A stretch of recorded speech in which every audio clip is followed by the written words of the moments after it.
Perkara yang ketiga, jenis tawassul yang ketiga yang berlaku perbezaan pendapat di kalangan ulama. Ianya adalah at-tawassul bil mayyit as-salih. Tawassul dengan orang yang dah mati, orang soleh yang dah mati. Baik, ulama bincang panjang tentang perkara ni. Baik, boleh tak kita nak bertawassul dengan orang yang telah mati? Kawan tu orang soleh, dia telah meninggalkan dunia. Kita nak berdoa dengan menyebut nama dia. Boleh tak? Contoh dia, contoh yang cukup masyhur lah, kita kata paling famous kan, doa ya Allah dengan keberkatan Syekh Abdul Qadir Jilani rahimallahu taala. Oh, yang ni kalau sebut setengah-setengah tempat kan, orang tu senyum 36 batang gigi situ. Ustaz ni kira kan. Tak boleh tak sebut lagu tu? Ataupun orang-orang soleh yang lain yang telah meninggal dunia. Kita kena faham yang tadi yang nombor satu, tadi orang tu hidup lagi.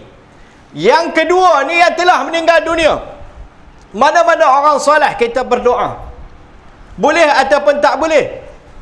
Baik, ulama Ahlus Sunnah menyatakan, kebanyakan menyatakan harus. Sebahagian daripada ulama menyatakan tidak harus. Di antara dia adalah Ibn Taymiyah rahimallahu ta'ala yang menyatakan tidak harus. Dan sebahagian yang sependapat dengan Ibn Taymiyah rahimallahu ta'ala. Ibn Qayyim Al-Jauziyah dalam kitab Ar-Ruh membayangkan beliau juga menerima. Imam Syaukani rahimallahu ta'ala, Imam Syaukani rahimallahu ta'ala mengatakan harus sampai. Baik, apa cerita dia ni? Ada dalil tak? Ada dalil dia. Baik, cuma ulama-ulama, terutamanya ulama-ulama Deobandi dalam perkara ni meletakkan beberapa syarat. Kerana benda ni kadang-kadang dia boleh melampaui batas. Meletakkan beberapa syarat. Contoh kita berdoa pada hari ni, lepas kita buat tahlil, sekali kita berdoa, ya Allah, dengan kita dah habis dah buat tahlil, ya Allah terimalah doa kami dengan keberkatan baginda Nabi sallallahu alaihi wasallam. Nabi dah wafat. Boleh tak? Ya, ni kebanyakan orang tak tolak. Tiba-tiba kita berdoa tengah-tengah tu kan, lepas last kali Mia sebut nama Syekh Abdul Qadir Jilani, nanti ada orang kali tengok, ai lain macam mak doa kan. Tak harus dengan keberkatan orang yang soleh yang dah meninggal dunia. Ataupun dalam kampung ni ada orang soleh dulu, kita tahu dia ni cukup soleh. Kita sebut tadi Pak Cik Ahmad tadi, dia meninggal dah pula kan. Dua hidup dia pun dah jalan dah. Kita pun tahu dia ni memang soleh lah, tak pernah mengata kot orang. Ada tak orang tu dalam dunia ni? Ada kot lah. Memang ada kot, kita ukur dengan kita tak lepas tu kan. Baik. Katalah orang lagu tu. Saya pernah jumpa orang lagu tu. Saya belajar gali liang ni dengan satu orang nama dia Pak Daoh. Pak Daoh di Zurut. Masa tu umur saya 15 tahun. Saya tak selama duduk dengan dia, masa tu umur saya boleh kurang 15-an tahun dah. Tak pernah dengar dia mengumpat saya siapa. Orang kata alhamdulillah lah, syukur ke Allah lah. Alhamdulillah, syukur ke Allah, yang keluar mulut dia. Orang kata apa kat dia pun alhamdulillah, syukur ke Allah. Orang mengumpat dia pun alhamdulillah, syukur ke Allah. Kan? Orang puji pun alhamdulillah, syukur ke Allah. Yang tu kira tak tahu lah stok tu ada lagi kat makhluk macam tu, orang mulia tu kan. Tak tahu nak mengumpat. Ajaib.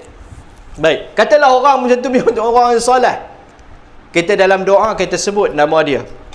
Dengan keberkatan dia, dengan keberkatan amalan soleh orang fulan bin fulan, maka harus tak doa tersebut. Hukum kebanyakan ulama mengatakan hukumnya adalah harus. Kerana tak ada perbezaan antara orang hidup dan harus dengan yang mati. Baik. Perbezaan apa? Kita cerita bukan cerita dari segi kaitan yang kita doa ni. Pasal apa kita minta dengan keberkatan dia? Bukan keberkatan tubuh dia hidup ataupun mati, tetapi keberkatan amalan soleh dia masa hidup ataupun mati. Perpindahan antara dunia dan akhirat tak bawa beza. Kalau dia hidup di dunia, dia boleh buat amal soleh yang penuh dengan pancaroba. Dia dah mati, amalan soleh dia insya-Allah akan diterima oleh Allah Ta'ala. Pasal kita nampak ataupun kita dengar riwayat demi riwayat sampai kepada kita tentang kesolehan amalan dia. Dah mati tak ada apa maksiat pun. Kan? Hidup lagi kita dah doa dengan perantaraan dia, maka harus.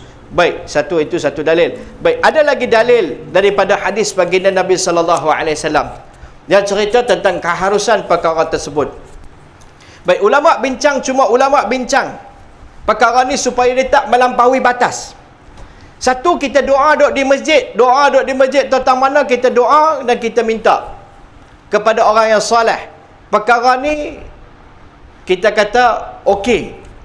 Ada keadaan yang kadang-kadang berlaku bila satu orang yang dia berdoa di tanah perkuburan tu sendiri. Dia pergi di kubur tu berdoa.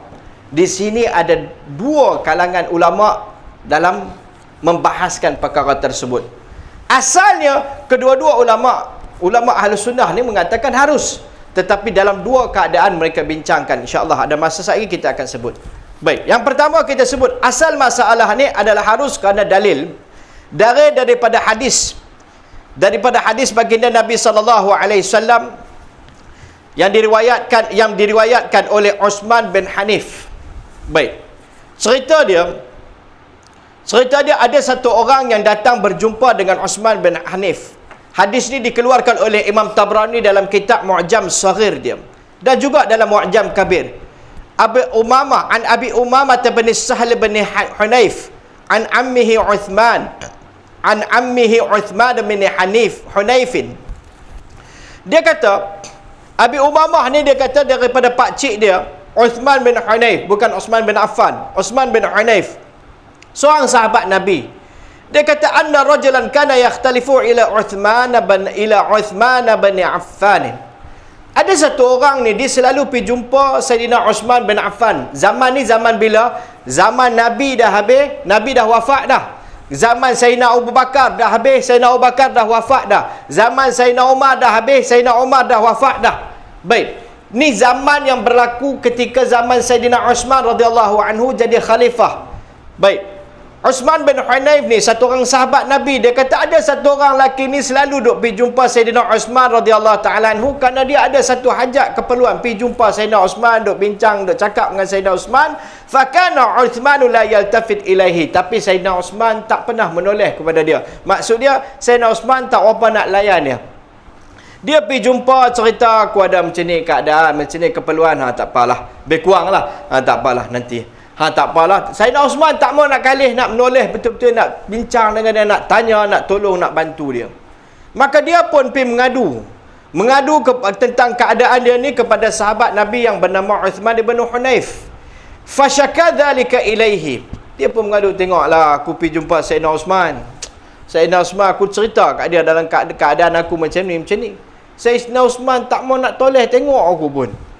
Maka sahabat Nabi yang nama Uthman bin Hunayf ni, dia seorang sahabat Nabi yang besar, seorang alim, seorang muhaddis. Dia pun kata, "I'til maydata." Daklah ni hang buat apa? Hang ambil tempat ambil wuduk. Ambil air mai.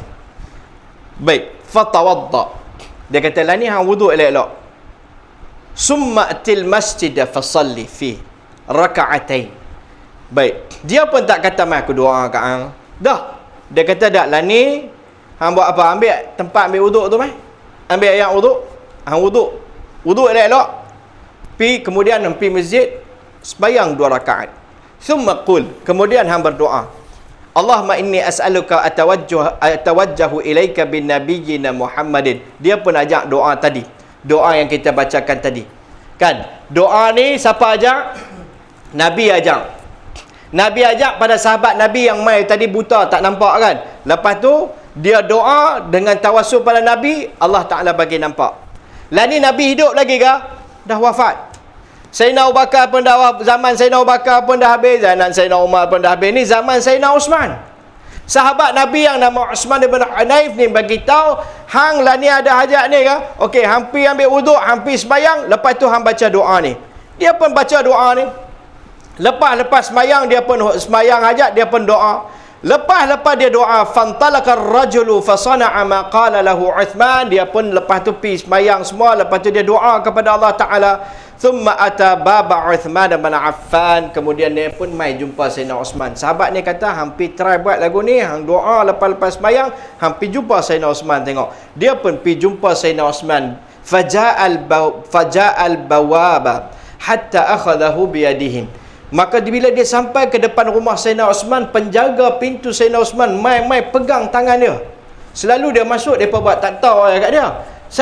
Penjaga pintu Sayyidina Uthman ni mai pegang hatta akhadha biyadihi fa adkhalahu.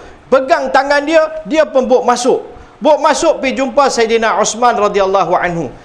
Kali ni lain macam pula, layanan macam VIP. Sayyidina Osman fa'ajlasahu ma'ahu. Sayyidina Osman pun panggil mai duduk sebelah dia, duduk dengan dia. Ala fasati ai al-wisada. Sayyidina Osman ambil pula ni apa nama dia, bantai besuh sandak pula. Jadi VIP dah. Dia pun fikir ni apa cerita kan. Dia pun pergi jumpa, dah duduk, dah bersandak. Lepas tu fadzakara hajatahu. Dia pun cerita kat Sayyidina Osman hajat dia, keperluan dia, kesusahan dia. Sayyidina Osman pun dengar semua, kata okey tak apa. Tahu settle tang tu. Apa yang hang hajat macam ni, hang ada keperluan macam ni, okey aku settle. Lepas tu Sayyidina Osman bagi tahu pula kat dia, wa qala ma kana laka min hajatin fa'tina. Kalau hang ada apa-apa lagi yang perlu, bagi tahu kat aku. Mailah jumpa kami. Boleh masuk dah? Sikit lagi. Boleh ya? Bagi habis hang ni. Satgi dia berhenti kat tengah highway, kena accident ke apa kan, faham sekerat sesat jalan pula. Kan? Baik. Kemudian laki ni pun, dia pun tengok, weh dahsyat lah ni kan. Lepas keluar pada rumah Sayyidina Osman, dia pergi jumpa Osman bin Hunayf. Pergi jumpa, dia kata terima kasih lah hang tolong bincang dengan Sayyidina Osman. Sayyidina Osman pun dah terima dah. Dah terima aku punya permintaan. Hang tolong cakap untuk pihak aku, terima kasih lah. Sahabat ni Osman bin Hunayf kata, wallahi demi Allah, aku tak pernah pergi jumpa dia pun. Aku tak pergi jumpa pun Sayyidina Osman, aku tak jumpa dia pun. Dia pun rasa betul ke? Osman bin Hunayf kata, wallahi ma kallamtuhu, aku tak bercakap pun dengan Sayyidina Osman. Kawan ni kata, habis tu apa jadi? Dia pun ceritalah apa yang jadi. Dia pergi jumpa Sayyidina Osman. Selalu Sayyidina Osman tak pernah toleh. Kali ni dia sampai depan pintu ya, jaga pintu tu, mai pegang terus bawa masuk dalam. Lepas tu duduk pula dekat dengan Sayyidina Osman, bagi pun bantai pula lagi, sempoi mai layanan VIP. Lepas tu tanya pula apa keperluan. Bukan takat tu ya, Sayyidina Osman settle dia mai keperluan dan bagi pesanan pula. Kalau lepas ni ada apa-apa, mai jumpa. Sebelum ni langsung tak tengok. Lepas ni jadi lain pula. Baik, sahabat ni kata sebenarnya ni nak cerita tengok yakin sahabat Nabi sallallahu alaihi wasallam. Osman bin Hunayf kata, walakin syahidtu Rasulullah sallallahu alaihi wasallam wa atahu dharir fashaka ilaihi dhahaba basarihi. Tapi Sayyidina Osman bin Hunayf kata sebenarnya aku memang yakin sungguh dengan doa ni. Pasal apa? Aku tengok benda ni berlaku depan mata aku. Doa yang aku ajak kat hang ni, aku tengok satu orang yang tak nampak mata datang berjumpa dengan Nabi sallallahu alaihi wasallam, mengadu tentang keadaan mata dia ni. Baginda Nabi sallallahu alaihi wasallam ajak sahabat ni buat macam mana aku suruh hang buat tadi. Ambil wuduk dengan elok, sembahyang 2 rakaat dan ajak doa yang aku ajak hang tu. Dan kata sahabat Nabi ni, aku sendiri tengok dia mai dalam keadaan tak nampak dan dia balik pula lepas tu dalam keadaan dia nampak. Kami tengok benda tu berlaku. Dan kisah ni telah disahihkan oleh Imam Baihaqi, Imam Munziri dan juga Imam Haythami dalam Majma'uz Zawaid. Aku nampak real benda tu berlaku. Baik, tuan-tuan, tawassul yang ketiga ni berlaku setelah baginda Nabi wafat. Yang ajak ni sahabat Nabi yang nama Osman bin Hunayf. Dia ajak kepada satu orang lelaki pada zaman tersebut. Nabi dah wafat, tapi tawassul dengan siapa? Tawassul dengan Nabi. Nabi yang telah wafat. Dan hasilnya berlaku tak? Hasilnya berlaku, terbukti termakbul. Satu yang kita tengok daripada hadis ni, bagaimana tawassul ni menjadi penguat bagi doa. Macam mana bila kita berdoa, selawat ni menjadi penguat bagi doa. Begitulah juga tawassul ni, fungsi dia tak ada apa pun. Kita bukan nak mensyirikkan siapa-siapa pun. Kita bukan nak mensyirikkan Allah Ta'ala pun. Kita nak minta kepada Allah dengan perantaraan 3 tadi, ataupun yang 4 perkara yang tadi kita sebut, dengan perantaraan saja. Baik, sebagai penguat doa. Satu, kita sebut tawassul dengan orang yang hidup. Yang ni kebanyakan ulama sepakat tentang keharusan dia.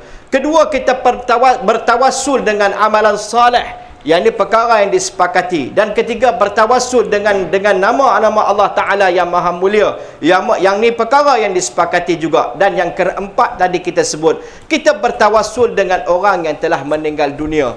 Bukti dia tadi daripada hadis Uthman bin Hunayf dalam Mu'jam Kabir dan juga dalam Mu'jam Saghir yang dikeluarkan oleh Imam Tabrani rahimahullah ta'ala. Hadis ni diperbincangkan panjang oleh para ulama dari segi sanad dia, dan akhirnya para ulama mengatakan sanadnya yuhtajju bihi, dia boleh diambil hujah tentang hadis tersebut, riwayat tersebut. Baik, kita nak cerita apa tentang hari ini?